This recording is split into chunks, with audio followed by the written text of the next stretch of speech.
Hey guys, happy Easter and thanks again for joining us for another week of Okay Now John.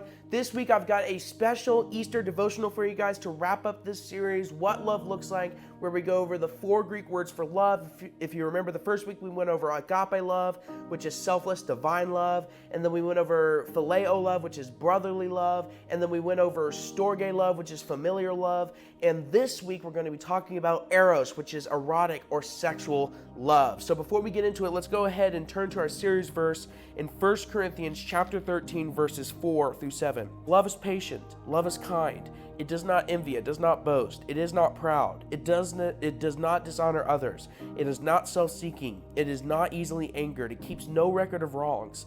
Love does not delight in evil, but rejoices in the truth. It always protects, always trusts, always hopes, and always perseveres. And so just like every other form of love that we've talked about, eros must be viewed in light of agape, as we've been saying. But what I want to say is that,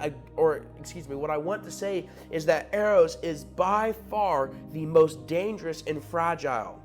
There's nothing sinful about erotic love. However, it's in this sphere of love that our sinful nature is easily aroused.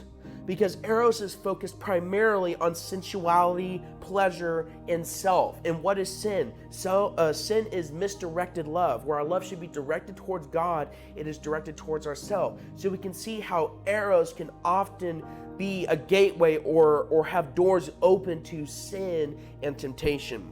With that in mind, let's go ahead and turn to Colossians chapter 3, verse 5, where Paul says, "Put to death, therefore, whatever belongs to your earthly nature, sexual immorality, impurity, lust, evil desires, and greed, which is idolatry." What is idolatry? Worship of other gods. And at the end of the day, idolatry and worship of other gods is what? Misdirected love. Now, the word for sexual immorality is porneia, where we get the word pornography. Now, you'll notice that porneia is not a Greek word for love. Rather, in my opinion, I think porneia is actually a perversion of eros. And the word porneia, or sexual immorality, covers all sexual sin. It covers adultery, which is cheating on people. It covers fornication, which is sex outside of marriage. It covers homosexuality, bestiality, which is sex with animals, incest, transgenderism, and etc., etc., etc.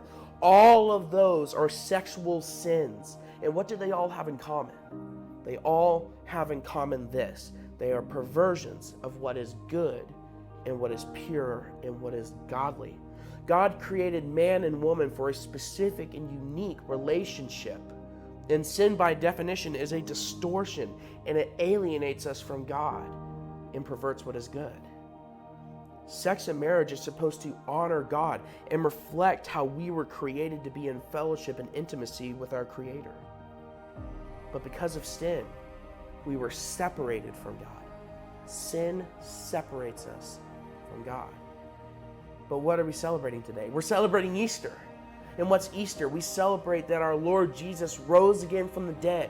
And what did Jesus rising from the dead do?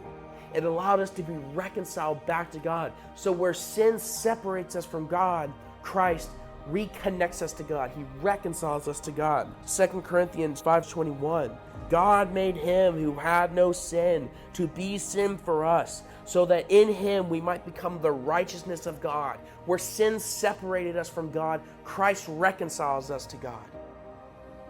Marriage and sex is supposed to reflect our relationship with God as human beings. And not only is sexual sin harmful and dangerous, above all, it dishonors God and His created purpose and intentions for sex and marriage. It dishonors God. And so, in light of what Christ has done for us to reconcile us to God, we ought to strive to honor God in all of the ways that we love. In family love, in friendship love, and in sexual love. All of these loves ought to honor God. Let eros have its proper place in your life. Don't let it go from eros, which is good, sexual, pure love, to porneia, which is a distortion. I encourage you guys to let eros have its proper place in your life.